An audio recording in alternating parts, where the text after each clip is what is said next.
দুঃখে পড়ে না ভেঙে যে বীর পুরুষ, ব্যথার পাহাড় দেখে হয় না বেহুশ।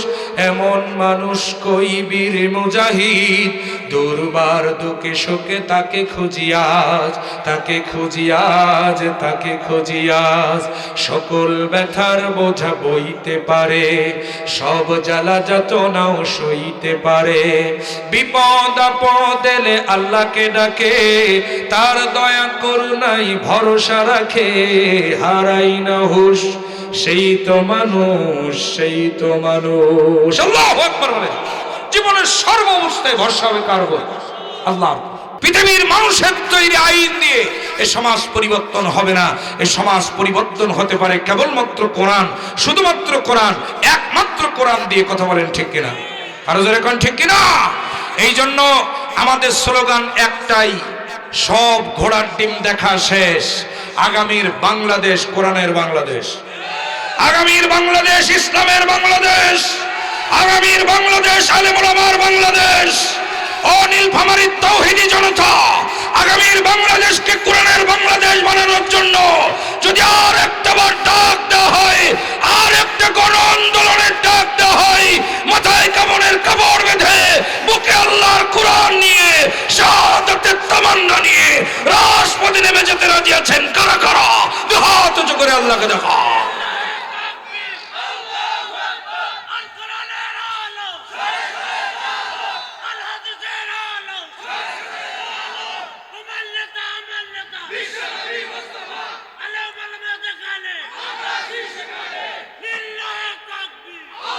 আমার দিনী ভাইয়েরা, একটা কথা স্পষ্ট, 55 বছর এই দেশ স্বাধীন হয়েছে। কত সরকার এলো, কত সরকার গেল, বাংলার জমিন থেকে একটি দুর্নীতি, একটি অসঙ্গতি, একটি অনিয়ম, একটি অশান্তি বিদায় করতে সক্ষম হয় নাই। বরং আমরা দেখতে পেয়েছি যখনই তারা সুযোগ পেয়েছে, আমার দেশে অশান্তির আগুন দাও দাও করে জ্বালিয়ে গোটা সমাজটাকে জ্বালিয়ে পুড়িয়ে ছারখার করে দিয়েছে। কথা বলেন ঠিক কিনা?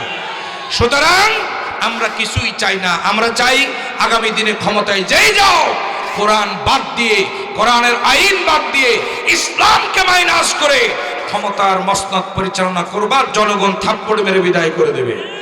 কথা বলেন ঠিক কিনা? আমার তিনি ভাইরা, 17 বছরের জালিম স্বৈরাচার সরকারকে যদি ছোট্ট ছোট্ট সোনার টুকরা যুব সমাজ এরা যদি বিদায় করতে সক্ষম হয়ে থাকে, তোমরা তো চুনো পুঁটি মাত্র। কথা বলেন ঠিক কিনা? সুতরাং কে ক্ষমতায় যাবে ওটা মূল বিষয় নয়। মূল বিষয় হলো আল্লাহর কোরআন দিয়ে দেশ চালাতে হবে। যতদিন কোরআন সংসদ ভবনে কায়েম না হবে, ততদিন আমাদের আন্দোলন চলতেই থাকবে। কথা বলেন ঠিক কিনা? আর জোরে কোন ঠিক কিনা? আমার তিনি ভাইরা, এই উদ্যত আহ্বান আমি ভূমিকায় আপনাদের কাছে রাখছি। এবার চলুন আমরা মূল আলোচনায় প্রবেশ করব। আমি আপনাদের সম্মুখে পবিত্র কোরআনুল কারীমের 8 নম্বর সূরা, সূরাটির নাম হলো সূরা আনফাল। এর 2, 3, 4 তিনটা আয়াতে কারিমা তেলাওয়াত করেছি। একটু আওয়াজ দিয়ে বলেন কত নাম্বার সূরা? 8। একটু জোরে বলেন কত নাম্বার? মনোযোগ আমার দিকে দেন, সোজা সোজা আমার দিকে তাকান। আমার দিন ভাইরা, খুবই গুরুত্বপূর্ণ বিষয়। সূরাটির নাম হলো সূরা আনফাল। 2 নাম্বার, 3 নাম্বার আর 4 নাম্বার তিনটা আয়াতে কারিমা আমি আপনাদের মাঝে তেলাওয়াত করেছি। আজকে আলোচনার মূল বিষয় হলো প্রকৃত মুমিন কারা এবং তাদের পুরস্কারগুলো কি কি। যেরকম সুবহানাল্লাহ। প্রকৃত মুমিন কারা এবং তাদের পুরস্কারগুলো কি কি, আমরা আল্লাহর কোরআন থেকে জেনে একসঙ্গে প্রকৃত মুমিন হওয়ার সিদ্ধান্ত গ্রহণ করে দোয়া করে তারপরে বাড়ি যাব ইনশাআল্লাহ। শেষ মোনাজাত পর্যন্ত আমার সঙ্গে থাকতে রাজি আছেন তো ইনশাআল্লাহ? 2 হাত তুলে দেখান কারা কারা থাকবেন না। থাকবেন? থাকবেন? তাহলে যে হাত উঠালেন মিস্টেক হয়ে গেছে নাকি? ঠেলার চোটে উঠে গেছে। আমার দিনী ভাইরা, এখন তো হাত তোলার সময়, তবে আবেগে হাত তুলেন না, যাত্রার পেছনে হাত তুলেন না। হাত তুলতে গেলে বিবেকটা খাটায় তারপরে হাত তুলেন। কথা বলেন ঠিক না বেঠিক? জন্য শেষ পর্যন্ত আল্লাহ আমাদেরকে কবুল করেন। জোরে বলেন আমিন। আরো জোরে করেন আল্লাহুম্মা আমিন। আসেন, প্রকৃত মুমিন যারা হতে চায়, আল্লাহ পাক বলছেন 5টি গুণ অর্জন করতে হবে। কয়টা? সবাই হাত তোলেন।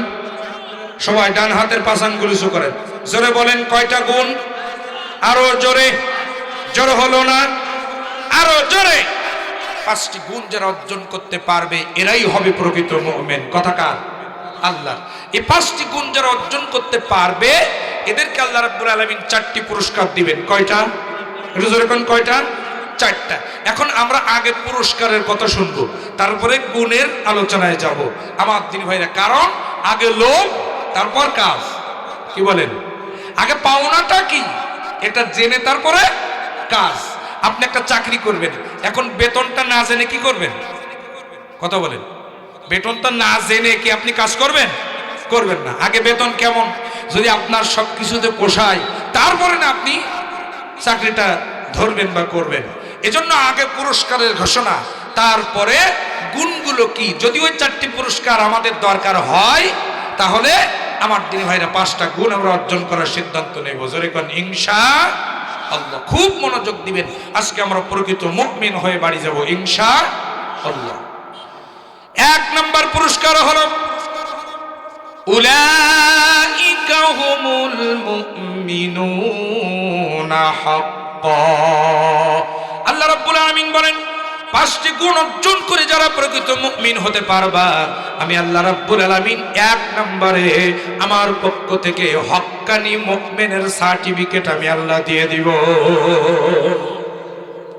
হক্কানি মুমিনের সার্টিফিকেট দিয়ে দেব। আমরা বলি না হক্কানি আলেম, হক্কানি পীর। হক্কানি শব্দের অর্থ হলো খাঁটি। কি বলেন? আরো জোরে বলেন। পেছনের ভাইরা কি আমার উপর রাগ করেছেন? একটু জবাব দেন না মেহেরবানি করে। হক্কানি শব্দের অর্থ কি? খাঁটি। এবার লক্ষ্য করেন আল্লাহ পাক বলছেন 5টি গুণ যারা অর্জন করতে পারবে আমি আল্লাহ রাব্বুল আলামিন তাদের জন্য 1 নম্বরে যে পুরস্কার দিব সেটা হলো হক্কানি মুমিনের সার্টিফিকেট আমি আল্লাহ দিয়ে দিব। জোরে কোন সুবহানাল্লাহ। এবার লক্ষ্য করেন 2 নম্বর পুরস্কার হলো লাহুম দারাজাতুন ইনদা রাব্বিহিম। রব্বুল আলামিন বলেন 5টি গুণ অর্জন করে যারা প্রকৃত মুমিন হতে পারবে আমি আল্লাহ রাব্বুল আলামিন আমার কাছে ওই গুণগত মুমিনদের মর্যাদা ইজ্জত সবচাইতে বেশি। জোরে বলেন সুবহানাল্লাহ। আমার কাছে সবচেয়ে মর্যাদাবান তারাই যারা প্রকৃত মুমিন হওয়ার জন্য 5টা গুণ অর্জন করবে। এটা তাদের 2 নম্বর পুরস্কার, রবের নিকট সর্বোচ্চ মর্যাদা। জোরে কোন সুবহানাল্লাহ। এবার লক্ষ্য করেন 3 নম্বর পুরস্কার হলো আল্লাহ রাব্বুল আলামিন বলেন ওয়া মাগফিরাহ। 5টি গুণ যখন অর্জন করবে কোন ব্যক্তি আমি আল্লাহ রাব্বুল আলামিন নিজে দায়িত্ব নিয়ে তাদের পেছনের জিন্দেগির সমস্ত গুনাহ খাতাগুলো মাফ করে দিব। এই পৃথিবীতে আপনাকে টাকা দিয়ে, পয়সা দিয়ে, অর্থ দিয়ে, শ্রম দিয়ে, পরামর্শ দিয়ে অনেকে অনেকভাবে সহযোগিতা করতে পারবে, কিন্তু বলুন তো আপনার আমার গুনাহ মাফ করতে পারবে এরকম একজনই আছেন, তিনি কে? আরো জোরে কন্যা, তিনি কে? আল্লাহ। এজন্য গুনাহ মাফ চাইতে হবে কার কাছে? আরো জোরে কোন কার কাছে? পৃথিবী না জানু আমি তো জানি আমি কি পাপ করেছি, হায় আমার পাপের করলে বিচার, বাঁচার আমার নাই উপায়, দয়াময় তুমি মাফ করো আমায়, মাফ করো আমায়, মাফ করো আমায়। জোরে বলেন আমিন। একমাত্র গুনাহ মাফ করতে পারে কে? কতবার আমরা তওবা করেছি, তাই না? তওবা করে ফিরে এসেছি, আবার গুনাহ করে ফেলেছি। কথা বলেন। এজন্য একমাত্র গুনাহ মাফ করতে পারেন আল্লাহ। তিনি বলছেন 5টি গুণ যারা অর্জন করতে পারবে আমি আল্লাহ রাব্বুল আলামিন ওদের পেছনের জীবনের সব গুনাহ খাতা মাফ করে দেব। সুবহানাল্লাহ। আমার দিনী ভাইয়েরা, এবার লক্ষ্য করেন 4 নম্বর পুরস্কার আল্লাহ রাব্বুল আলামিন বলেন ওয়ারিজকুম কারীম। কিয়ামতের কঠিন বিপর্যস্ত ময়দানে ওই প্রকৃত মুমিনের জন্য যারা 5টা গুণ অর্জন করতে পারবে ওদের জন্য আমি আল্লাহ রাব্বুল আলামিন আমার জান্নাতের মধ্যে সর্বোত্তম রিজিকের ব্যবস্থা আমি আল্লাহ করে দিয়েছি। জোরে কোন সুবহানাল্লাহ। সর্বোত্তম রিজিকের ব্যবস্থা জান্নাতের মধ্যে আমি আল্লাহ করে দিয়েছি। সুবহানাল্লাহ বলেন। তাহলে কয়টা পুরস্কার? চারটা। এক নাম্বার কি? প্রকৃত মুমিনের সার্টিফিকেট।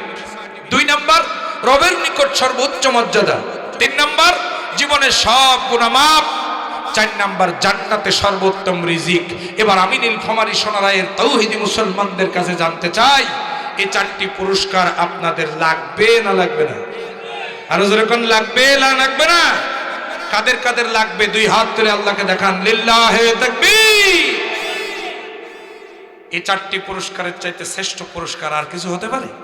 আল্লাহ সার্টিফিকেট দিবেন, আল্লাহ জীবনের গুনাহ মাফ করবেন, তার কাছে মর্যাদা পাবো, জান্নাতের রিজিক পাবো, এর চাইতে শ্রেষ্ঠ পুরস্কার আর কিছুই হতে পারে না। আল্লাহ পাক বলছেন এই চারটি পুরস্কার আমি আল্লাহ তোমাদেরকে দিয়ে দিব। সুবহানাল্লাহ। কাজ করতে হবে কয়টা? একটু জোরে কান, কয়টা? পাঁচটা কাজ। জোরে বলেন কয়টা কাজ? পাঁচটা। খুব মনোযোগ দিয়ে শুনবেন, মোবাইলে রেকর্ড করুন, খাতা কলম থাকলে নোট করুন, প্রকৃত মুমিন হয়ে বাড়ি যাব ইনশাআল্লাহ।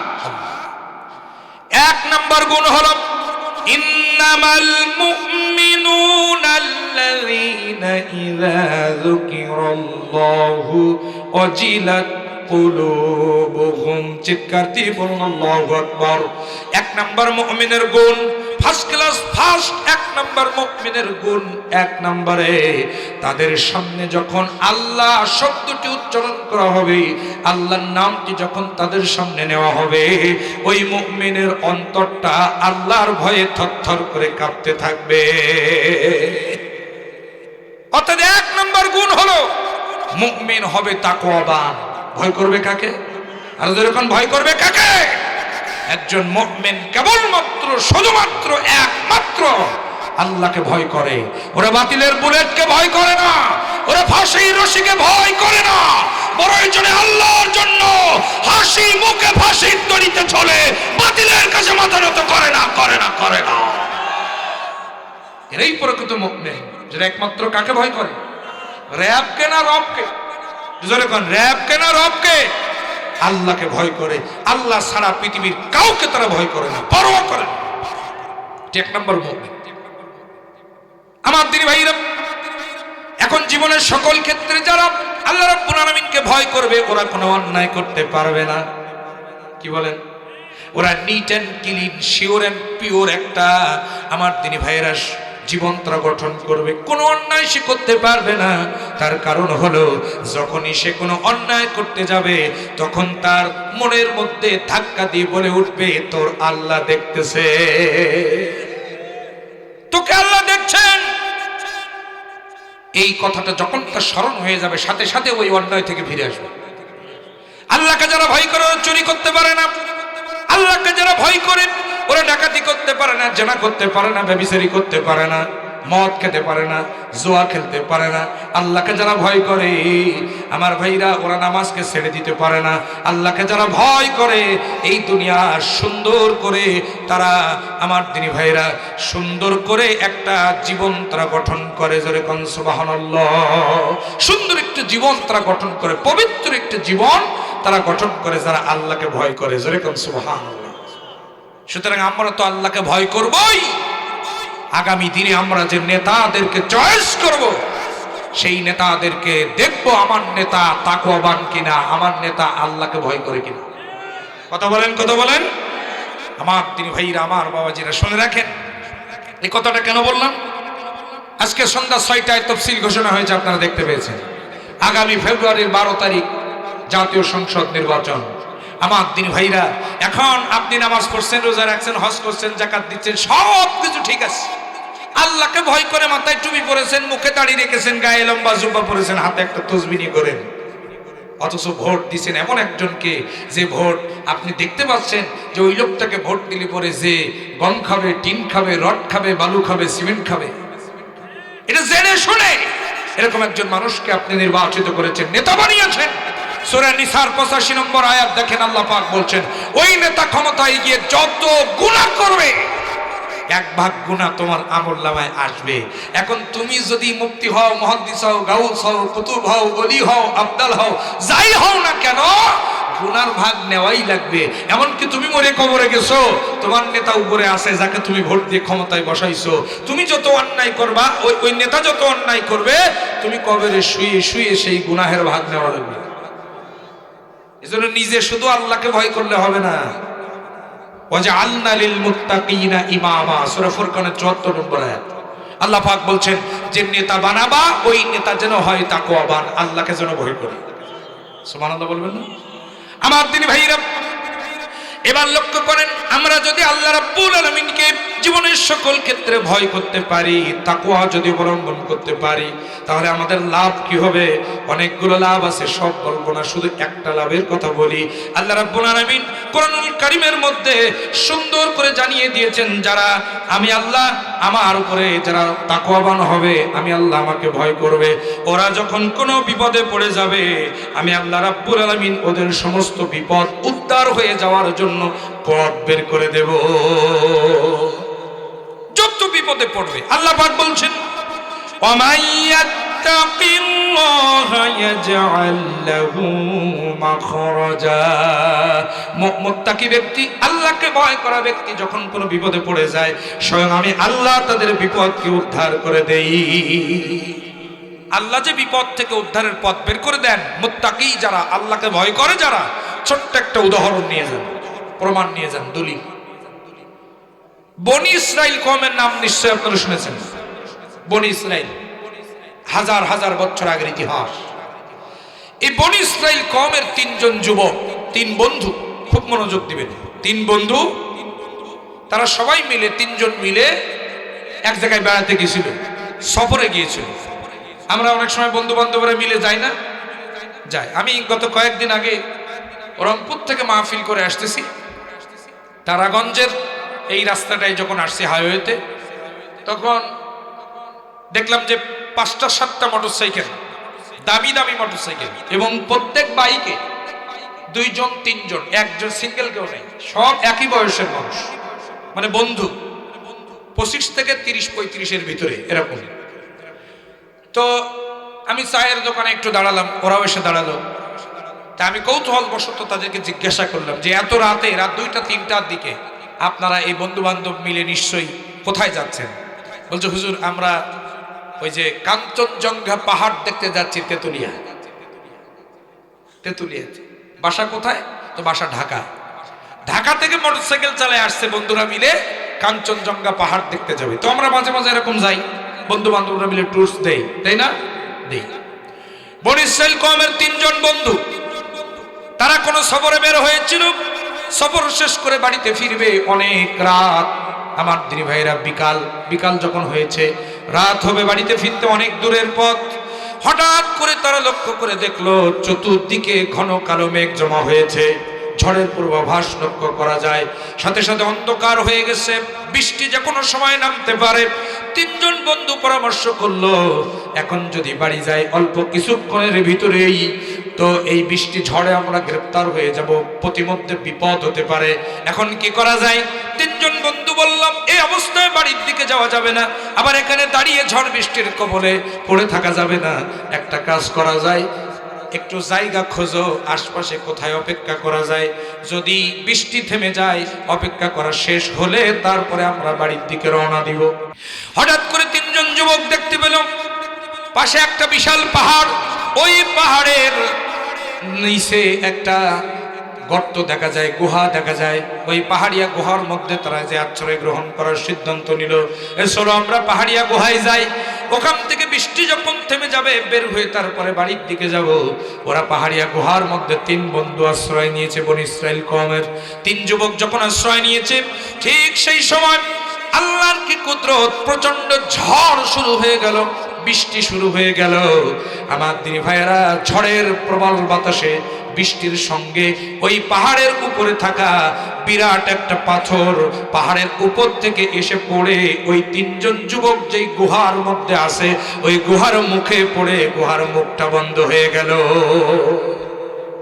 গুহার মুখটা বন্ধ হয়ে গেছে, তিন যুবক ভিতরে আটকা পড়ে গেছে। আমার দিনী ভাইয়েরা, তিনজন যুবক মিলে 6টা হাত লাগিয়ে ওই পাথরের পাহাড় পাহাড়ের ওই পাথরকে ঠেলে সরানোর চেষ্টা করলো। তিনটা যুবক সজোরে যখন চাপ দিল, আমার ভাইরা লোমকূপের কোড়া থেকে ঘাম বেরিয়ে গেল, কিন্তু এক চুল পরিমাণ পাথরকে ঠেলে সরানো গেল না। ঠিক বিগত 17 বছরের জালিমের মতো মানুষের আমানতের খেয়ানত করে মানুষের মাথার উপরে চেপে বসেছিল 17টি বছর। সারা বাংলাদেশের 18 কোটি তাওহীদি মুসলমান 36 কোটি হাত দিয়ে চেষ্টা করেছে, ঘাম ঝরেছে, রক্ত ঝরেছে, পাথরকে ঠেলে সরানো যায়নি। কথা বলেন ঠিক কিনা? জগদ্দল পাথরের মতো চেপে বসেছিল। সর্বশেষ আল্লাহর রহমতে ছাত্র জনতার রক্তের বিনিময়ে আল্লাহ তাদেরকে বিদায় করেছেন। পাথর এসে এটে গেছে, মুখে পড়ে বন্ধ হয়ে গেছে। 6টা হাত দিয়ে 3 জন যুবক পাথরকে ঠেলে সরানোর চেষ্টা করছে, কিন্তু এক চুল পরিমাণ পাথরকে সরানো যাচ্ছে না। আমার দিনী ভাইরা, এবার যুবকগুলো চিৎকার করতে শুরু করলো, বাঁচাও বাঁচাও বাঁচাও, কে কোথায় আছো বাঁচাও, কে কোথায় আছো বাঁচাও। আমার দিনী ভাইরা, তাদের চিৎকারের আওয়াজ কেউ শোনে না, কারণ তাদের চিৎকারের আওয়াজ গর্তের মধ্য থেকে বাইরে আসে না। আপনারা নিশ্চয়ই দেখেছেন, গতকাল রাজশাহীর তানোর থানায় ছোট্ট একটি বাচ্চা, নাম হলো তার সাজিদ, 2 থেকে 2.5 বছর বয়স, মায়ের সাথে যাচ্ছিল, মাঠ দিয়ে যাচ্ছে, মা সন্তানটা পেছনে পেছনে যাচ্ছে, মায়ের পেছনের দিকে খেয়াল নাই। হঠাৎ করে সন্তানের চিৎকার শুনে পেছনে তাকায়, দেখে ছেলেটা নাই। মা দুঃখিনীর মনের মধ্যে তখন চিন্তা হলো, আমার কলিজার টুকরা সন্তানটা কোথায়। খুঁজতে খুঁজতে মা দেখতে পেল বিশাল একটা নলকূপের গর্ত, প্রায় 50 ফুটের মতো গভীর। মার আর বুঝতে বাকি রইল না, মায়ের মন বুঝতে বাকি রইল না, আমার কলিজার টুকরাটা এই গর্তের মধ্যে পড়ে গেছে। পড়ে যাওয়ার সময় মা বলে চিৎকার দিয়েছে। আমার দিনী ভাইরা, ফায়ার সার্ভিসকে খবর দেওয়া হলো। দীর্ঘ 32 ঘন্টা শ্বাসরুদ্ধকর উদ্ধার অভিযান শেষ করে কিছুক্ষণ আগে নিউজ পেলাম, ছোট্ট বাচ্চাটি জীবিত উদ্ধার হয়েছে। আল্লাহ পারে কি পারে না? 32 ঘন্টা একটা সন্তান ওই পাইপের ভিতরে পড়েছিল, সেখানে অক্সিজেন দেওয়া হয়েছে, কিন্তু এত ছোট বাচ্চা 50 ফুট নিচে পড়ে গিয়ে বেঁচে আছে, এটা আল্লাহর কুদরত ছাড়া আর কিছুই না। তাকে হসপিটালে নিয়ে যাওয়া হয়েছে। আমরা দোয়া করি আল্লাহ যেন তাকে সুস্থ করে তার মায়ের কোলে ফিরিয়ে দেয়। চিৎকার দিলে মা শুনতে পেয়েছিল, এটা ভাগ্য ভালো, নতুবা কি হতো আল্লাহ পাক ভালো জানে। হ্যাঁ, ইন্না লিল্লাহি ওয়া ইন্না ইলাইহি রাজিউন। হ্যাঁ, আচ্ছা যাই হোক, সন্তানটা উদ্ধার হয়েছে। জীবিত মৃত এটা পরের বিষয়। তবে আমি স্টেজে আসার পূর্বে দেখলাম যে তাকে হসপিটালে নিয়ে যাচ্ছে। হ্যাঁ, জীবিত ছিল। আমার দিন ভাইরা, মারা গেছে না? আল্লাহু আকবার। আমার দিন ভাইরা, আসলে আল্লাহ রাব্বুল আলামিন তার কুদরত দেখিয়েছেন। তো বিষয়টা হলো, চিৎকারটা যেহেতু মা শুনতে পেয়েছিল, এজন্য মা বুঝতে পেরেছে যে আমার সন্তানটা পড়ে গেছে। কিন্তু ওই 3 জন যুবকের কোনো আওয়াজ বাইরে আসে না, চিৎকার কেউ শোনে না। 3টা যুবক ভিতরে পড়ে কান্না শুরু করলো। একজন যুবক বলল, পৃথিবীর কেউ এখান থেকে আমাদেরকে বাঁচাতে পারবে না, একমাত্র কেবলমাত্র শুধুমাত্র বাঁচাতে পারেন আল্লাহ। কে বাঁচাতে পারে? জোরে বলেন। আল্লাহ বাঁচাতে পারে। আল্লাহকে ডাক দাও, পৃথিবীর কেউ বাঁচাতে পারবে না। আল্লাহকে ডাকো। তবে সত্য হলো, আল্লাহকে ভয় করে, খেয়াল করেন, আল্লাহকে ভয় করেন জীবনে যদি কোনো কাজ করে থাকো, ওই কাজের ওসিলা দিয়ে আল্লাহর কাছে দোয়া করো। কারণ আল্লাহ বলেছেন, তাকওয়াবান যারা, তাদের পথ আল্লাহ বের করে দেন, হয়তোবা ওই ওসিলায় আল্লাহ তাআলা মাফ করে পাথর সরাতে পারে। এবার লক্ষ্য করেন, সঙ্গে সঙ্গে একজন যুবক হাত তুলে দোয়া করল, রব্বুল আলামিন। দোয়া শুনেন, মনোযোগ দিয়ে শুনবেন। ওগো রব্বুল আলামিন, আমি ছিলাম কামলা, পরের খেতে কামলা দিতাম। সকাল থেকে সন্ধ্যা পর্যন্ত আমি কামলা দিয়েছি, পরের খেতে কাজ করেছি। সারাদিন আমার পেটের মধ্যে একটা দানা পানিটুকু পড়ে নাই। রব্বুল আলামিন সন্ধ্যাবেলা আমি যখন বাড়িতে চলে গেলাম, বাড়িতে যাওয়ার পর আমার স্ত্রীকে ডাকতে বললাম, প্রাণের বিবি রে, ও বিবি, তোমার কাছে কি কোনো খাবার আছে? বাড়িতে কি কোনো খাবার আছে? বিবি বলল, বাড়িতে কোনো খাবার নাই, শুধুমাত্র এক পেয়ালা দুধ আছে। প্রাণের বিবিকে বললাম, দুধটুকু নিয়ে আসো। আমার দিনী ভাইয়েরা, দুধটুকু যখন স্ত্রী নিয়ে আসলো, ওই যুবক বলছে রব্বুল আলামিন, তখন আমি লক্ষ্য করে দেখলাম দুধটুকু আমি খেতে যাব। এমন সময় আমার স্ত্রীর মুখের দিকে তাকায় দেখলাম আমার প্রাণের বিবিটাও সারাদিন কিছুই খাই নাই, মুখটা শুকায় গেছে। আমি মনে করলাম দুধের অর্ধেকটুকু আমি খাবো আর বাকি অর্ধেক আমার স্ত্রীকে খাওয়াবো। এই চিন্তা করিয়া আমি আমার স্ত্রী আর আমি যখন দুধটুকু 50-50 ভাগ করে খেতে যাব, তখন মনে পড়ে গেল আমার পাশের রুমে ছোট্ট ছোট্ট দুইটা বাচ্চা আছে। ক্ষুধার যন্ত্রণায় পেট আর পিঠ এক হয়ে গেছে, ছটফট করছে, তারা সারাদিন কিছুই খায় নাই। রব্বুল আলামিন সিদ্ধান্তকে পরিবর্তন করলাম। আমি মনে করলাম আমিও খাবো না, আমার স্ত্রীকে দেব না, দুধটুকু 50-50 করে আমার কলিজার টুকরা সন্তান দুটিকে খাওয়াবো। এই চিন্তা করে সন্তানদেরকে যখন দুধ খাওয়ানোর জন্য তাদের ঘরে গেলাম, হঠাৎ করে আমার মনে পড়ে গেল পাশের রুমে আমার বয়োবৃদ্ধা জনম দুঃখিনী মা আছে। আমার মা আছে, আমার মা সারাদিন কিছুই খায় নাই, উঠতে পারে না, চলতে পারে না, এক জায়গা থেকে আরেক জায়গায় যেতে পারে না। আমার ওই জনম দুঃখিনী মা পাশের রুমে ঘুমিয়ে আছে, শুয়ে আছে, সারাদিন কিছুই খাই নাই। আল্লাহ, আমি সিদ্ধান্ত পরিবর্তন করলাম, আমি খাবো না, আমার স্ত্রীকে দেব না, আমার জনম দুঃখিনী মাকে দেব, কলিজার টুকরা বাচ্চা দুইটিকেও দেব না। এই চিন্তা করিয়া দুধটুকু নিয়ে আমার মায়ের ঘরে চলে গেলাম। যে মায়ের বিছানার পাশে বসলাম, আস্তে করে মাকে জাগ্রত করিয়া নিজে হাতে করে জনম দুঃখিনী মায়ের গ্লাসটা মুখে ধরে মাকে সমস্ত দুধটুকু পান করাইছিলাম। ওগো রব্বুল আলামিন, এটা করেছিলাম কেবলমাত্র শুধুমাত্র একমাত্র তোমাকে ভয় করে। কারণ আল্লাহ পাক সমস্ত কিতাবের মধ্যে জানাই দিয়েছেন ইবাদত হবে আমি আল্লাহর, আর ইবাদতের পর তোমরা তোমাদের আব্বা আম্মার খেদমত করবে। ও আল্লাহ, এটা শুধু তোমারে ভালো ভয় করে এটা করেছিলাম। আল্লাহ, এটা যদি তোমার কাছে পছন্দনীয় হয়ে থাকে, কেবলমাত্র তোমাকে ভয় করে এই কাজটা করেছিলাম। আমি না খেয়ে, স্ত্রীকে না দিয়ে, সন্তানদেরকে না দিয়ে, কলিজার টুকরা আমার জনম দুঃখিনী মায়ের মুখে দুধটুকু ওটাই দিয়েছিলাম। এই আমলের বিনিময়ে শুধুমাত্র তোমাকে ভয় করে এটা করেছিলাম। যদি এটা তোমার কাছে পছন্দনীয় হয়ে থাকে, তাহলে পাহাড়ের মুখে, গুহার মুখে পড়ে থাকা পাথরের একটা অংশ তুমি সরায় দাও।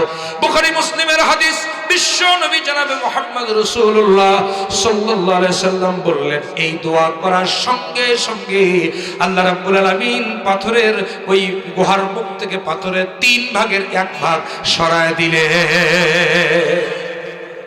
যতটুকু সরল ততটুকু দিয়ে 3টা যুবক বের হতে পারে না, ততটুকু ফাঁকা তৈরি হয় নাই।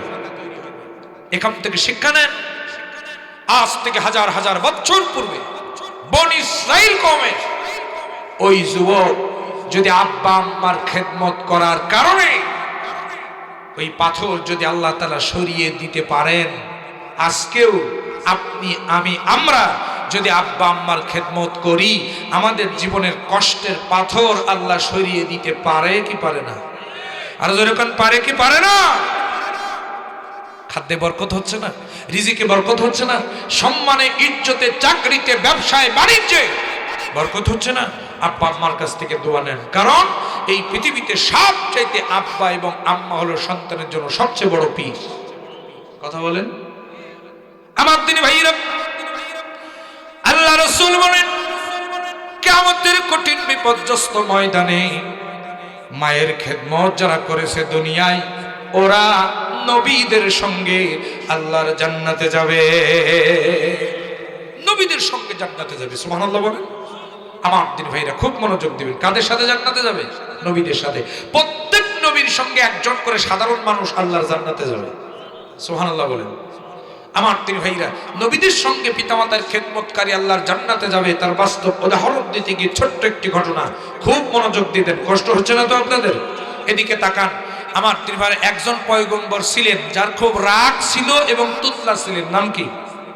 এর জোরে বলেন কি নাম? মুসা আলাইহিস সালাম। হযরত মুসা আলাইহিস সালাম একদিন আল্লাহ রাব্বুল আলামিনের কাছে প্রশ্ন করলেন, রব্বুল আলামিন, ওগো আল্লাহ, সব নবীর সাথে একজন সাধারণ মানুষ তোমার জান্নাতে যাবে। রব্বুল আলামিন, আমি মুসা জানতে চাই আমার সঙ্গে কোন লোকটা তোমার জান্নাতে যাবে। আল্লাহ তুমি একটু দেখে দাও আমার সাথে কোন লোকটা তোমার জান্নাতে যাবে। আল্লাহ রাব্বুল আলামিন বললেন, মুসা রে, ওই যে দূরে একটা বাজার, অনেক দূর দূর দূরান্তে বহু দূর একটা বাজার, ওই বাজারে একজন কসাই আছে, গোশত বিক্রেতা, একজন কসাই সারাদিন গোশত বিক্রি করে। ও মুসা, ওই গোশত বিক্রেতা কসাই আমি আল্লাহ আমার জান্নাতে তোমার সাথে যাবে। যেরকম সুবহানাল্লাহ। এখন মুসা আলাইহিস সালাম মনে করেছিলেন যে আল্লাহ আমার সাথে হয়তো কোনো বড় বুজুর্গ ব্যক্তি, কোনো আলেম জান্নাতে যাবে, সামান্য একজন কসাই যে গোশত বিক্রি করে। আল্লাহ বললেন, মুসা রে, কি এমন আমল সে করে, যা যা দেখে আয় রে মুসা, ওই দোকানের পাশে যা দেখে আয়। আমার তিনি ভাইরা মুসা আলাইহিস সালাম চলে গেছেন, সকাল থেকে সন্ধ্যা পর্যন্ত দেখেছেন, কিন্তু এমন কোন আমল পেলেন না যে আমলে মুসা আলাইহিস সালামের সাথে ওই কসাই জান্নাতে যাবে। আমার ভাইরা মুসা আলাইহিস সালাম মনে করলেন সারাদিন যখন কোনো আমল পাই নাই, তাহলে এবার রাতের বেলা তাকে দেখতে হবে, রাতের বেলা এমন কোন আমল সে করে কিনা। আমার তিনি ভাইরা এই চিন্তা করে মুসা আলাইহিস সালাম ওই দোকানদারের কাছে যে বলতেছে, ভাই আমার বাড়ি অনেক দূর, আমি একটা মুসাফির মানুষ, যাওয়ার জায়গা নেই, খাওয়ার কিছুই নেই, তোমার সঙ্গে আজকে রাতটুকু তোমার বাড়িতে থাকতে চাই। মুসা আলাইহিস সালামের উদ্দেশ্য হলো যে রাতের বেলা ও কি এমন আমল করে, সেই আমলের বিনিময়ে আমার সাথে জান্নাতে যাবে, এটা আমি দেখব। লোকটি বলল, ঠিক আছে চলুন। কিছু গোশত প্যাকেটের মধ্যে পুরে ওই কসাই যায় আগে আগে, আর মুসা আলাইহিস সালাম যায় পিছে পিছে। আমার তিনি ভাইয়েরা হঠাৎ করে একটা বাড়িতে তিনি প্রবেশ করলেন, কসাইয়ের বাড়ি।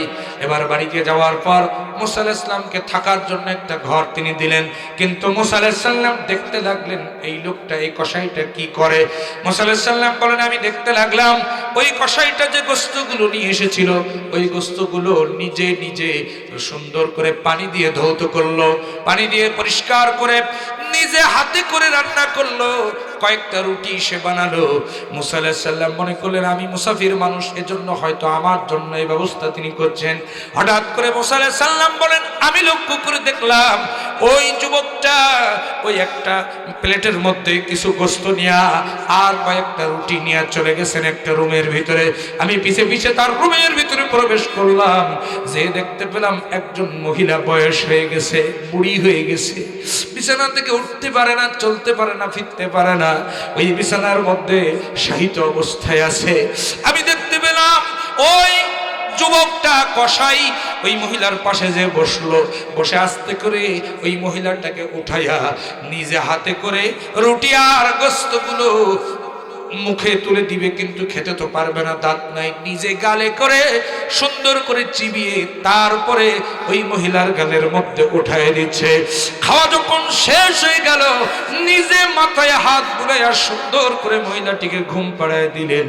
মুসা আলাইহিস সালাম জিজ্ঞাসা করলেন, ভাই এই লোকটা তোমার কি হয়?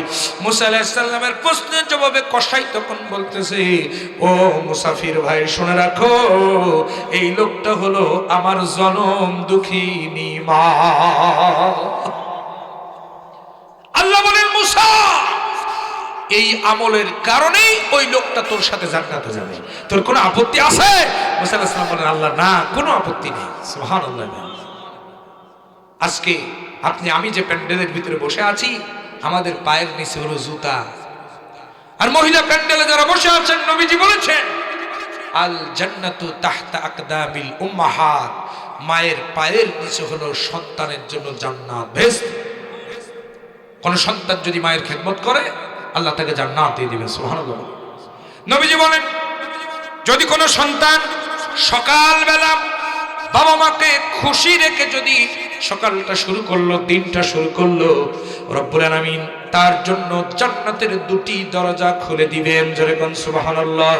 আর যদি কোনো সন্তান তার জনম দুঃখিনী মা বাবাকে রাগান্বিত রেখে, অখুশি রেখে, নারাজ রেখে, বেরাজ রেখে যদি সকাল শুরু করলো, জাহান্নামের দুইটা দরজা তাদের জন্য খুলে গেল। জোরে কোন নাউজুবিল্লাহ। ও গো মা, তুমি এই ধরনের শ্রেষ্ঠ নিয়ামত, তোমারই পদ তলে রয়েছে জান্নাত। জোরে কোন আমিন। ও গো মা, তুমি এই ধরনের শ্রেষ্ঠ নিয়ামত, তোমারই পদ তলে রয়েছে জান্নাত। এই পৃথিবী থাকতো গো ফুল পাখিহীন, এই পৃথিবী থাকতো গো মায়া মোহহীন, যদি না পেত তোমার, যদি না পেত তোমার মায়া বিহাত, যদি না পেত তোমার মায়া বিহাত। ও গো মা, তুমি এই ধরনের শ্রেষ্ঠ নিয়ামত, তোমারই পদ তলে রয়েছে জান্নাত। মায়ের খেদমত করলে কষ্ট সরে যাবে, জীবনের সমস্ত কষ্ট থেকে আল্লাহ মুক্ত করে দেবে, বিপদ আপদ বালা মুসিবত থেকে আল্লাহ হেফাজত করবে। এজন্য বাবা মার খেদমত করবো। রাজি আছেন তো ইনশাআল্লাহ? আমার দিনী ভাইরা, ঘটনায় ফিরে যান। যুবক মায়ের খেদমত করার কারণে আল্লাহর কাছে দোয়া করেছে, আল্লাহ পাথরটা সরাই দিয়েছে। 3 ভাগের 1 ভাগ। বাকি আছে কয়জন যুবক? যখন কয়জন শুনবেন না দোয়া করে দেব। আমার দিনী ভাইরা, 2 নাম্বার যুবক দোয়া করে বলছে, রব্বুল আলামিন, আমি ছিলাম যুবক মানুষ। যুবকেরা খেয়াল করেন, খুব মনোযোগ দেন, গভীর আলোচনা, জ্ঞান গভীর আলোচনা। আমার দিনী ভাইরা, যুবক দোয়া করে বলছে, 2 নাম্বার যুবক দোয়া করে বলছে, রব্বুল আলামিন, আমি ছিলাম যুবক, আমার এলাকায় একটা সুন্দরী মেয়ে ছিল, সুন্দরী রমণী তপসী, এত সুন্দর চেহারা, আমি তার চেহারায় মুগ্ধ হয়ে গেলাম, তার প্রেমে আমি মুগ্ধ হয়ে গেলাম। এজন্য আমি যে ওই মেয়েটার কাছে প্রেমের কুপ্রস্তাব দিলাম, জেনার প্রস্তাব দিলাম। জোরে কোন নাউজুবিল্লাহ। একটু জোরে বলেন নাউজুবিল্লাহ। জেনার প্রস্তাব দিলাম। রব্বুল আলামিন ওই মেয়েটা রাজি হলো না, বরং মেয়েটা সত্য জুড়ে দিল। রাজি হতে পারি। আমি যখন তাকে জোরাজোরি করলাম, মেয়ে তখন বলল রাজি হতে পারি, সত্য হলো 1000 স্বর্ণ মুদ্রা দেওয়া লাগবে। কয় হাজার? একটু জোরে বলেন। 1000 স্বর্ণ মুদ্রা যদি তুমি এনে দিতে পারো, তাহলে আমি তোমার প্রেমের কুপ্রস্তাবে অর্থাৎ জেনার প্রস্তাবে রাজি হব। জোরে কোন নাউজুবিল্লাহ। মেয়েটা মনে করেছিল যে হয়তো 1000 স্বর্ণ মুদ্রা সে তো জোগাড় করতে পারবে না, এবং আমার সঙ্গে সে কুপ্রস্তাব নিয়েও আর আসবে না। 1000 স্বর্ণ মুদ্রা এটা সাধারণ কথা নাকি? যুবক বলছে, রব্বুল আলামিন, সুদীর্ঘ 3টা বছর আমি অক্লান্ত পরিশ্রম করে 1000 স্বর্ণ মুদ্রা জোগাড় করলাম। 1000 স্বর্ণ মুদ্রা জোগাড় করে আমি ওই মেয়েটার কাছে চলে গেলাম, যে বললাম, এই নাও তোমার 1000 স্বর্ণ মুদ্রা, আমি আমার ওয়াদা রেখেছি, এবার তুমি তোমার ওয়াদা রক্ষা করো, আমার সঙ্গে চলো। মেয়েটা নিরুপায় হয়ে আমার সঙ্গে চললো। আমি তার হাতটা ধরে ওই পাহাড়ের নির্জন এলাকায় নিয়ে চলে গেলাম, যেখানে পৃথিবীর কেউ দেখে না, জনমানবহীন একটা জায়গায় আমি চলে গেলাম। রব্বুল আলামিন যাওয়ার পর আমি চতুর্দিকে তাকিয়ে দেখলাম কেউ নাই। ওই নির্জন জায়গায় আমি ওই মেয়েটার সঙ্গে খারাপ কাজে লিপ্ত হব, এই চিন্তা করে তার শরীর থেকে একটা একটা করে কাপড় খুলে ফেলতে লাগলাম। জোরে কোন নাউজুবিল্লাহ। এক পর্যায়ে যখন জেনার চূড়ান্ত পর্যায়ে চলে গেলাম, আমি যখন তার বুকের উপরে সওয়ার হয়েছি, তখন ওই মেয়েটা তার ডান হাতের শাহাদাত আঙ্গুলিটা আকাশের দিকে উঁচু করে বলছে, ও যুবক, যুবক রে, তুমি আমার সাথে যে কাজ করতেছো যুবক, পৃথিবীর কেউ দেখে না, কিন্তু তুমি কি আল্লাহ চোখকে ফাঁকি দিতে পেরেছো নাকি? আল্লাহু আকবার বলবেন না? তুমি কি আল্লাহর চোখকে ফাঁকি দিতে পেরেছো? যদি তুমি আল্লাহর চোখকে ফাঁকি দিতে পারো, তাহলে আমার সাথে খারাপ কাজ করো, আমার কোনো আপত্তি নেই। আর যদি তুমি আল্লাহর চোখকে ফাঁকি দিতে না পারো, তাহলে আল্লাহর চোখের সামনে তুমি আমার সঙ্গে এই কাজ করবে, তুমি কি আল্লাহকে ভয় করো না? সুবহানাল্লাহ বলেন। আমার দিনী ভাইরা, যুবক বলছে, রব্বুল আলামিন এই দোয়া, এই কথাটা বলার সঙ্গে সঙ্গে কথাটা আমার কান দিয়ে ঢুকে আমার কলিজার মধ্যে একটা ধাক্কা দিল। আমি সঙ্গে সঙ্গে উঠে দাঁড়ায় গেলাম। আমি ওই মেয়েটার সমস্ত কাপড় চোপড় তাকে ফিরিয়ে দিয়ে তাকে বললাম, তুমি বাড়িতে চলে যাও। আর আমিও বাড়িতে চলে আসলাম। ওগো রব্বুল আলামিন, সেখান থেকে আজ পর্যন্ত কোনো বেগানা নারীর দিকে চোখ তুলে খারাপ দৃষ্টিতে তাকাই নাই। ওই ডেঞ্জারাস মুহূর্ত থেকে আমি ফিরে এসেছিলাম শুধুমাত্র কেবলমাত্র একমাত্র তোমাকে ভয় করে। ও রব্বুল আলামিন, যদি এটা তোমার কাছে পছন্দনীয় হয়ে থাকে তাহলে আমি তোমার কাছে ফরিয়াদ করি, পাহাড়ের এই পাথরের আরো একটা অংশ তুমি সরায় দাও। বিশ্বনবী হাদিস শরীফের মধ্যে বলেন, দোয়া করার সঙ্গে সঙ্গে পাহাড়ের আরো একটা অংশ 3 ভাগের আর 1 ভাগ গুহার মুখ থেকে সরে গেল। জোরে কোন সুবহানাল্লাহ। কিন্তু পরিস্থিতি এমন, 3টা যুবক তখনও বের হতে পারতেছে না। বাকি আছে কয়জন যুবক? পুরো পাথরটা না সরলে যুবকেরা বের হতে পারে না। খুব মনোযোগ দেন, এখান থেকে শিক্ষা নিতে হবে। আমি 2টি ভাবে এই জনতাকে 2 শ্রেণীতে ভাগ করে আপনাদের কাছে অনুরোধ করবো। 1 নম্বরে যারা বিবাহ করনি যুবক, অবিবাহিত যুবক যারা, খবরদার, বিবাহ বহির্ভূত সমস্ত সম্পর্ক হারাম হারাম হারাম, সেখান থেকে ফিরে আসো। খবরদার যুবক। কারণ পৃথিবীর কেউ না দেখলে দেখতেছে কে? রাত 2টা 3টার সময় এই প্রচন্ড শীতের রজনীতে কম্বল মুড়ি দিয়ে মোবাইলের মেসেঞ্জার অপশনে গিয়ে, ইমোতে গিয়ে, হোয়াটসঅ্যাপে গিয়ে তুমি যে মেয়েটির সঙ্গে চ্যাট করছো, মেসেজ আদান প্রদান করতেছো, জেনা হচ্ছে তোমার প্রতি মুহূর্তে, পৃথিবীর কেউ দেখতেছে না। তুমি তো মনে করতেছো যে গোপনেই করতেছি। না, আল্লাহ রাব্বুল আলামিন তোমাকে দেখতেছে। কে দেখছেন? আল্লাহর চোখকে ফাঁকি দেওয়া যায়? যায় না। ও যুবক, তুমি হয়তো মনে করছো যে আর কিছুদিন পর তওবা করব, যেহেতু এখনো বয়স কম, দাড়ি পাকুক, একটু বুড়া হই, বয়স হোক, তারপরে তওবা করব। শোনো, তোমার মতো কত যুবক দেখো রোড অ্যাক্সিডেন্টে পৃথিবীর জমিন থেকে বিদায় হয়ে যাচ্ছে। কবরস্থানের পাশে যাও, কবরস্থানের পাশে যেয়ে দাঁড়াও, কবরস্থানের দিকে তাকিয়ে দেখো কত যুবক বলতো আগামী কাল থেকে ভালো হয়ে যাব, আগামী সপ্তাহ থেকে নামাজ ধরবো, তওবা করে আল্লাহর পথে ফিরে আসবো। আগামী কাল তাদের জীবনে আর আসে নাই, কবরে চলে গেছে। ও যুবক, আল্লাহ রাসূল বলেছেন, যেই যুবক ওয়াশাবুন নাশা ফি ইবাদাতিল্লাহি তাআলা, যে যুবক তার যৌবন বয়সটা আল্লাহর ইবাদতে পার করবে, কিয়ামতের দিন আল্লাহ রাব্বুল আলামিন তাকে আরশের ছায়ার নিচে ছায়া দিয়ে সম্মানিত করবে। এজন্য যুবকেরা খবরদার, সমস্ত প্রকার বিবাহ বহির্ভূত সমস্ত সম্পর্ক থেকে দূরে থাকো, আল্লাহকে ভয় করো। ইউসুফ আলাইহিস সালাম 12টি দরজা লাগাই দিয়েছে জুলাইখায়, জানেন না আপনারা? ইউসুফ আলাইহিস সালাম একটা বারের জন্য তিনি চিন্তা করেন নাই, শুধু আল্লাহর উপরে ভরসা করে দৌড় দিয়েছেন, চরিত্রটাকে হেফাজত করেছেন। আল্লাহ পাক রব্বুল আলামিন পথ বের করে দিয়েছেন। আল্লাহ যেহেতু বলছেন তাকওয়া যারা অবলম্বন করবে ওদের আমি আল্লাহ বিপদ থেকে মুক্তির পথ বের করে দেই। তিনি দৌড় দিয়েছেন, 12টি দরজা তালা ভেঙে ঠাস ঠাস করে আল্লাহ খুলে দিয়েছে। জোরে বলুন সুবহানাল্লাহ। সুতরাং যুবকেরা ফিরে আসো, ফিরে আসো, আল্লাহর কাছে ফিরে আসো। আল্লাহ ছাড়া কেউ নাই, আল্লাহ ছাড়া কিছুই নাই, চলে যেতে হবে আমাদের সকলকে। এবার বলবো, বিবাহিত যারা আছেন, বিবাহিত পুরুষ, স্ত্রী থাকা সত্ত্বেও যারা পরকীয়া করছেন, স্ত্রী থাকা সত্ত্বেও অন্য মহিলার দিকে সাইড লাইন মারতেছেন, আছে না এরকম? একটু জোরে কন্যা আছে না নাই? আপনাদের এলাকায় নাই, আমি ওই সাতক্ষীরার দিকে কথা বলতেছি। কিন্তু শুনে রাখেন, আল্লাহ রাসূল বলেছেন, তোমাদের স্ত্রীদের কাছে যে ব্যক্তি প্রিয়, উত্তম, আমি রাসূল বলছি আল্লাহর কাছে ওই লোকটা উত্তম ব্যক্তি। আমি রাসূল আমার স্ত্রীদের কাছে উত্তম। জোরে কোন সুবহানাল্লাহ। বউয়ের কাছে ভালো হওয়া কিন্তু খুবই কঠিন। কি বলেন? স্ত্রীর কাছে ভালো হওয়া সহজ না কঠিন? আপনি আমি যত বড় পীর, যত বড় হুজুর, তা বাইরের মানুষের কাছে। আপনি আমি কত বড় পীর এটা পৃথিবীর কেউ না জানলে বাড়ির বউ জানে। কতক্ষণ কতক্ষণ কতক্ষণ।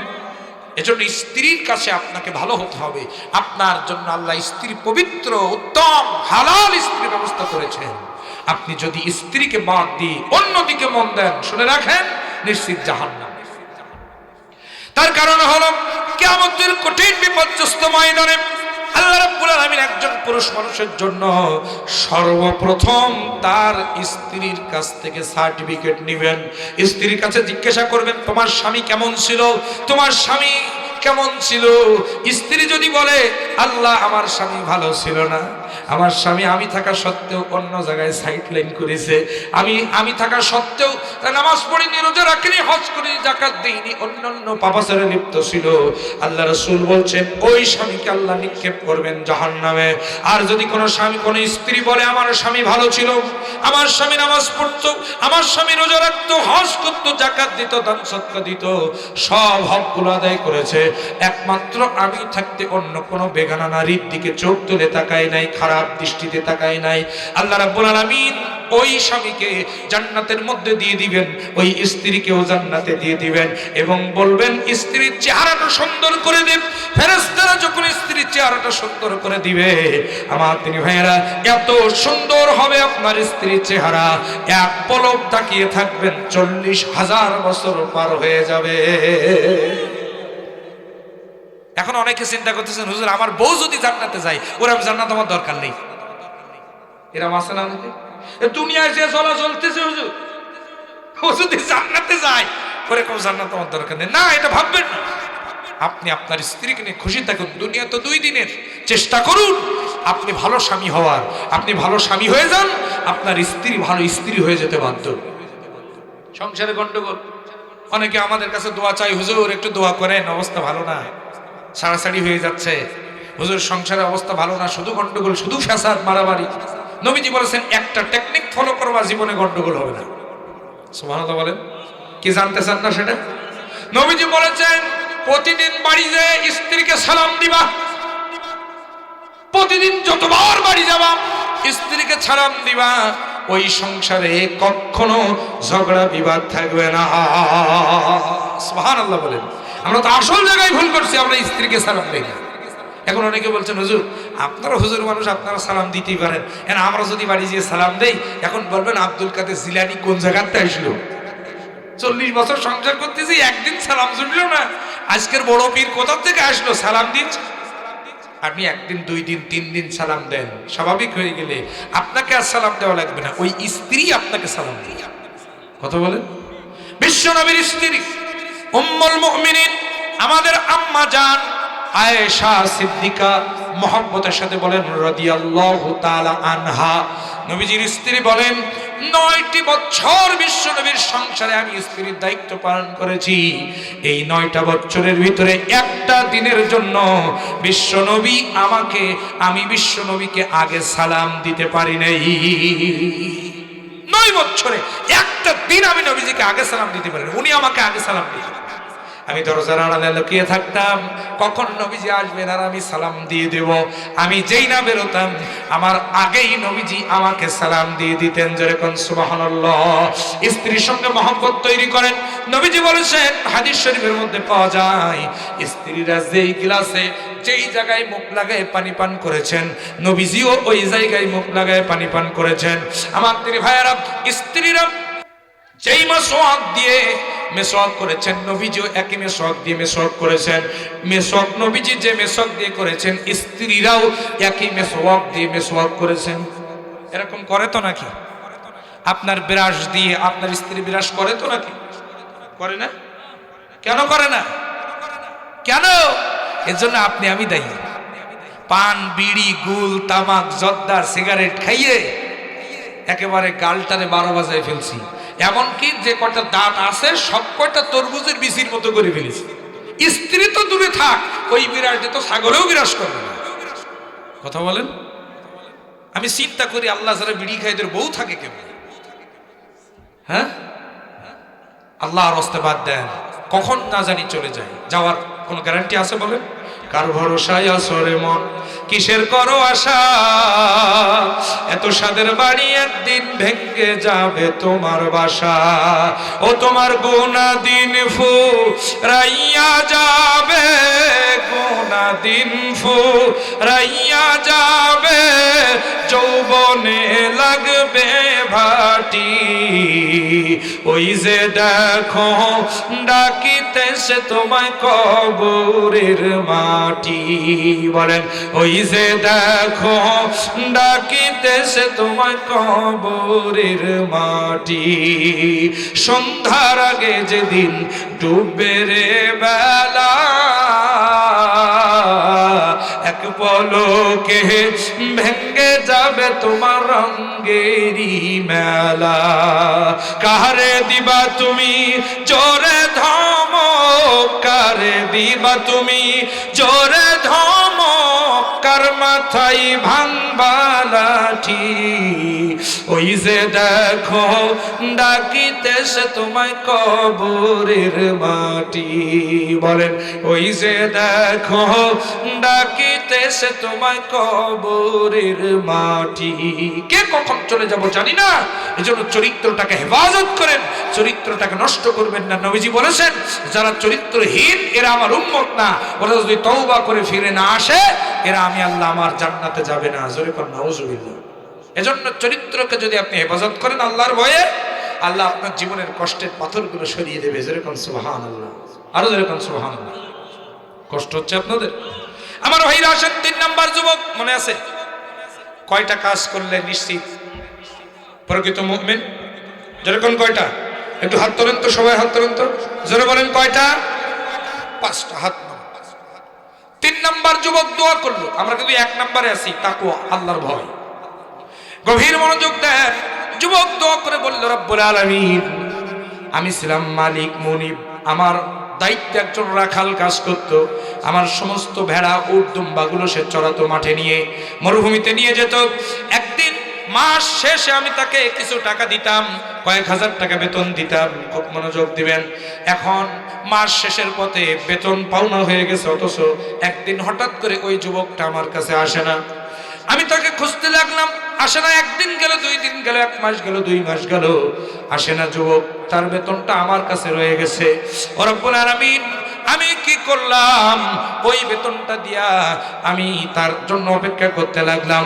হঠাৎ করে লক্ষ্য করলাম প্রায় 3 বছরের মাথায়, 4 বছরের মাথায় ওই যুবকটা আমার কাছে আসলো।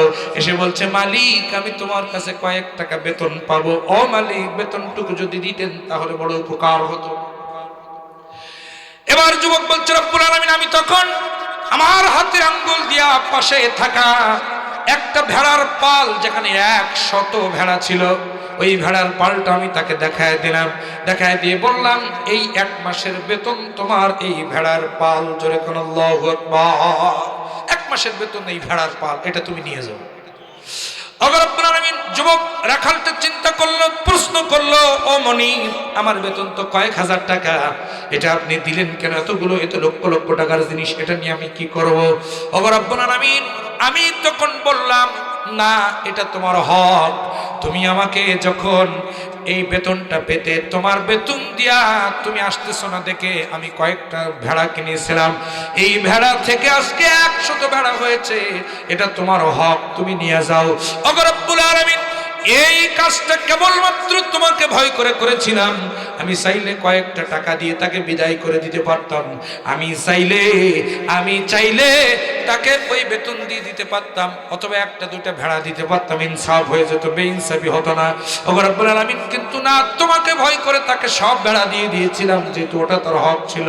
এটা যদি তোমার কাছে পছন্দনীয় হয়ে থাকে, পাহাড়ের পাথরটাকে তুমি গুহার মুখ থেকে আর একটু সরায় দাও। আল্লাহর নবী বলেন, দোয়া করার সঙ্গে সঙ্গে পাথরের সবটুকু অংশ গুহার মুখ থেকে সরে গেল। 3 জন যুবক বের হয়ে বাড়ির দিকে রওনা দিল। জোরে কান সুবহানাল্লাহ। এজন্য শ্রমিকের অধিকার, খুব মনোযোগ দিবেন। এই অঞ্চলে যেহেতু বেশি শ্রমিক, শুধু এই অঞ্চল না, গোটা বাংলাদেশে, গোটা পৃথিবীতে সবচাইতে মানুষ বেশি শ্রমিক। মানুষ কি বলেন? শ্রমিক। এই শ্রমিকের ন্যায্য অধিকার যদি আদায় আমরা করি, তাহলে আমাদের জীবনে কষ্টের পাথর সরে যাবে। অথচ আমরা দেখতেছি এখন শ্রমিকের ন্যায্য অধিকার আদায় হচ্ছে না। কথা বলেন আমার দিনী ভাইয়েরা। গত কয়েকদিন আগে আপনারা দেখেছেন, আপনাদেরই পাশে উত্তরা ইপিজেটে একটি আন্দোলন হলো। সেখানে গুলি করে শ্রমিকদের ন্যায্য দাবি নিয়ে আন্দোলন হলো, সেখানে গুলি করে একজনকে পৃথিবীর জমিন থেকে বিদায় করে দেওয়া হয়েছে। আমার দিনী ভাইরা, এটা কেন হচ্ছে? কারণ হচ্ছে ইসলামী সমাজ বিনির্মাণ নাই, কোরআনের রাজ কায়েম নাই। আজকে যদি আমার দেশে আল্লাহর কোরআনের শাসন থাকতো, তাহলে শ্রমিকদের অধিকার সুনিশ্চিতভাবে নির্ভরভাবে আদায় হয়ে যেত। তার কারণ হলো আজকে আমার দেশে শ্রমিক বেশি, এজন্য তাদের অধিকার আজকে ওই সমস্ত মালিক প্রভুরা যারা বড় বড় চেয়ারগুলিতে বসে আছে, শ্রমিকের অধিকার হরণ করে তারা তাদের নিজেদের পেট ভরে। কথা বলেন? এজন্য আমি আপনাদের কাছে বলতে চাই, যে যেভাবে আছেন মালিক, শ্রমিকদের অধিকার আদায় করতে হবে। কারণ এই শ্রমিকরা হলো আল্লাহর বন্ধু। জোরে কোন কার বন্ধু? আর জোরে কোন কার বন্ধু? আল্লাহর বন্ধু। আল কাসিব ও হাবিবুল্লাহ, আল্লাহর বন্ধু। তাহলে এই ঘটনা থেকে আমরা কি প্রমাণ পেলাম?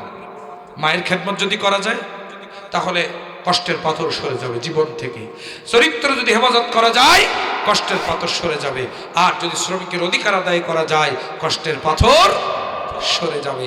আমার দিন হয়ে, তাহলে 1 নাম্বার, যারা প্রকৃতপক্ষে মুমিন হতে চায় তাদের গুণ হলো তারা আল্লাহকে ভয় করবে সব সময়। কাকে ভয় করবে? আল্লাহকে। বাকি আছে কয়টা গুণ? 4টা। বলবো নাকি থাকবে? একেবারে সংক্ষিপ্ত আকারে বলি, যেহেতু রাত গভীর হয়ে গেছে। 2 নাম্বার গুণ হলো وَإِذَا تُلِيَتْ عَلَيْهِمْ آيَاتُهُ زَادَتْهُمْ ঈমানা। আল্লাহ বলছেন এই কোরআন দিয়ে তারা জীবন গড়ে। সুবহানাল্লাহ বলেন। কোরআন অনুযায়ী আমল করে তাদের ঈমানকে বৃদ্ধি করে। কোরআনের আয়াত যখন শোনে, কোরআনের তাফসীরগুলো যখন শোনে, তখন ওইটা শুনে বাস্তব জীবনে আমল করে। আমল করার কারণে আল্লাহ পাক বলেন তাদের প্রকৃত মুমিন তারা হয়, ঈমান তাদের বেড়ে যায়। যেরকম সুবহানাল্লাহ। তাহলে 2 নাম্বার গুণ হলো কোরআন দিয়ে তারা জীবন গড়ে, আমল করে, ঈমান বৃদ্ধি পায়। যেরকম সুবহানাল্লাহ। এবার লক্ষ্য করেন 3 নাম্বার মুমিনের গুণ হলো ওয়া আলা রাব্বিহিম ইয়াতাওয়াক্কালুন।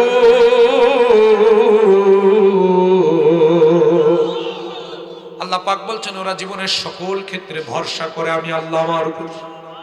সুবহানাল্লাহ বলেন। কার উপর ভরসা করে? আল্লাহর উপর ভরসা করে। আল্লাহ ছাড়া কারোর উপরে ভরসা করে না। সুখে দুঃখে, কষ্টে পড়ে, ব্যথা বেদনায়, দুঃখে কষ্টে, জ্বালা যন্ত্রণায় সব সময় একমাত্র ভরসা করে কার উপর? আর যখন কার উপর?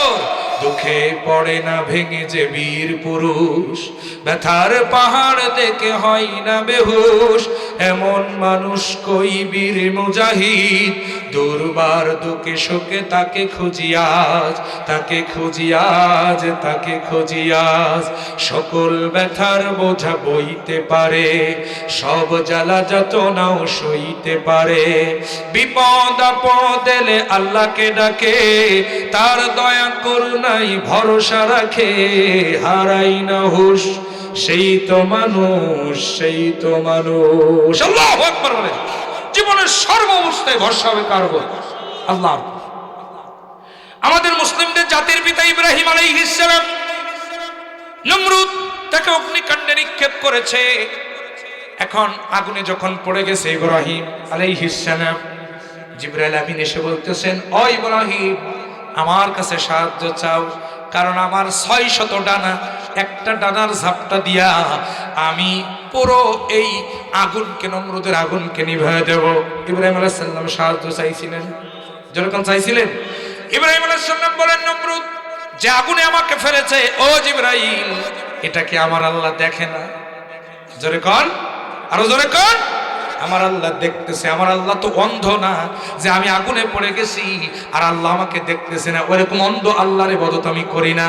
আল্লাহ আমাকে দেখতেছেন, তাহলে তোর কাছে সাহায্য চাবো কেন? সর। সুবহানাল্লাহ বলেন। আল্লাহ খুশি হয়ে গেলেন। রব্বুল আলামিন সঙ্গে সঙ্গে আগুনকে নোটিশ করে দিলেন, কুলনা ইয়া নারু কুনি বারদাও ওয়া সালামান আলা ইব্রাহিম। হে আগুন, আমার ইব্রাহিমের জন্য একেবারে বরফ না, একেবারে গরম না, শান্তিদায়ক হয়ে যা, এয়ার কন্ডিশন হয়ে যা। যেরকম সুবহানাল্লাহ। বিশ্বকবি, কবি সম্রাট আল্লামা ইকবাল রহমাতুল্লাহ আলাইহি সুন্দর করে বলছেন, আজ ভি হব জো ইব্রাহিম কা ঈমান ফায়দা, आग कर सकती हो एक अंदाजे गुलिस्ता पैदा।